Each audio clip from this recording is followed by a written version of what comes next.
जय माता दी सबको। तो आज मैं जा रही हूँ ब्रिजेश्वरी माता मंदिर। यह हिमाचल में कांगड़ा जिला में स्थित है।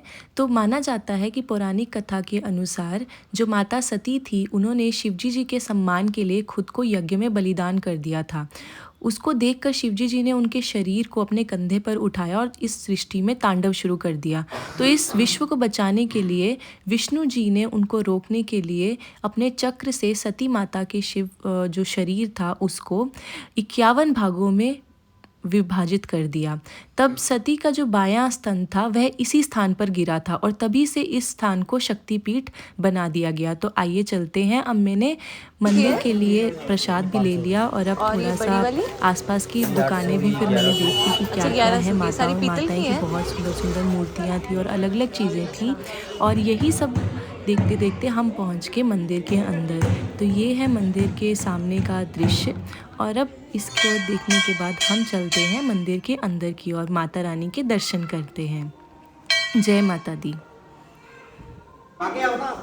तो ये है माता रानी का साक्षात रूप। ये एक शक्ति पीठ है और इसकी बहुत ही ज़्यादा मान्यता है। आप सबको भी इसका दर्शन हो जाए। जय माता दी। देखो माता रानी की आंखें कितनी सुंदर लग रही थी।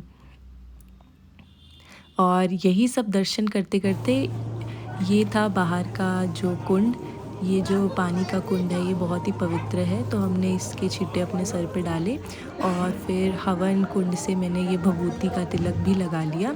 और एक बहुत ही बड़ी बात एक और भी है यहाँ की कि पांडवों द्वारा यह मंदिर एक्चुअल में विराजमान हुआ था, क्योंकि पांडवों को सपने में माता दुर्गा आई और उन्होंने कहा कि अगर तुम्हें जय यहाँ माता पर दी, जय माता दी, बच के जय रहना माता है तो दी। तुम्हें मंदिर बनाना पड़ेगा। तो ये देखो ये मंदिर कितना सुंदर है। लेकिन इस मंदिर को बहुत बार मुसलमानों ने तोड़ने की भी कोशिश करी और बहुत बार लूटा भी है इस मंदिर को। तो अतीत में इसमें सोने का टन और शुद्ध चांदी से बने वाले कई घंटे थे। तो 1905 में इस मंदिर को फिर भूकंप में, बहुत बड़ा भूकंप आया था कांगड़ा में, तब भी ये मंदिर नष्ट हो गया और फिर फाइनली इसको सरकार ने दोबारा से बनाया। तो ये है अब आज की डेट में ये मंदिर का दृश्य। तो ये हमने मंदिर के दर्शन कर लिए। तो अब हमने लिया प्रसाद जो कि बहुत ही टेस्टी सा हलवा और चने थे। तो मम्मी ने पूछा और भी लेना है, मैंने बोला हाँ भाई। मैंने तो 2 कटोरी खाए और फिर अब घंटियाँ भी बजनी शुरू हो गई थी। आपको भी वाइब आ रही होगी कितनी अच्छी इस मंदिर के आसपास का व्यू है और बहुत ही शांति महसूस होती है। और हिमाचल तो वैसे ही अपना काफ़ी अच्छा लगता है। तो मेरे को काफ़ी एकदम से ये आवाज़ काफ़ी ज़्यादा हो गई थी, तो मैंने सोचा चलो देख के आती हूँ ये आवाज़ आ कहाँ से रही है। तो फिर मम्मी बीच में बोली कि और प्रसाद लेना। मैंने बोला हाँ रुको मैं आके लेती हूँ। उसी बीच फिर मैं बढ़ती हूँ कि एक्चुअल में ये बजा कौन रहा है इतना सुंदर नहीं। तो फिर जब मैं गई तो मैंने देखा अरे ये तो मशीन से चल रहा है। मशीन से देखो कितनी बढ़िया टेक्नोलॉजी लगा दी है और ये इतनी सुंदर आवाज़ यहाँ मशीन से बज रही थी।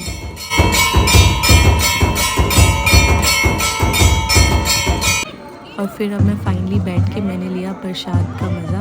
बहुत ही स्वादिष्ट प्रसाद था। और फिर यही सब दर्शन, माता रानी के दर्शन करते हुए मैं निकल गई इस मंदिर से बाहर। और ये मंदिर के बाहर काफ़ी दुकानें थी तो थोड़ी बहुत शॉपिंग भी करी, एक्सप्लोर किया, क्योंकि काफ़ी टाइम बाद आई थी मैं इस मंदिर में। तो ये चूड़ियाँ दिखी, ये बैंगल्स दिखी, फिर और भी बहुत कुछ दिखा। चूड़े वगैरह भी यहाँ पे रहते हैं क्योंकि माता रानी के आशीर्वाद से लोग बहुत सारे यहाँ से नए जोड़े भी ख़रीद के जाते हैं। और फिर मुझे ये अंकल दिखे तो इन अंकल ने बोला कि पहाड़ी कुल्फ़ी। तो मुझे बहुत अलग लगी क्योंकि अगर आप देखोगे तो कोई बर्फ़ कुछ नहीं है। तो अंकल ने मुझे बताया कि बेटा ये हम बिना बर्फ़ के बनाते हैं। पुराने ज़माने में भी लोग इसको बनाया करते थे आग और पानी से। तो ये बहुत ही मज़ेदार ये कुल्फ़ी का भी मैंने मज़ा लिया।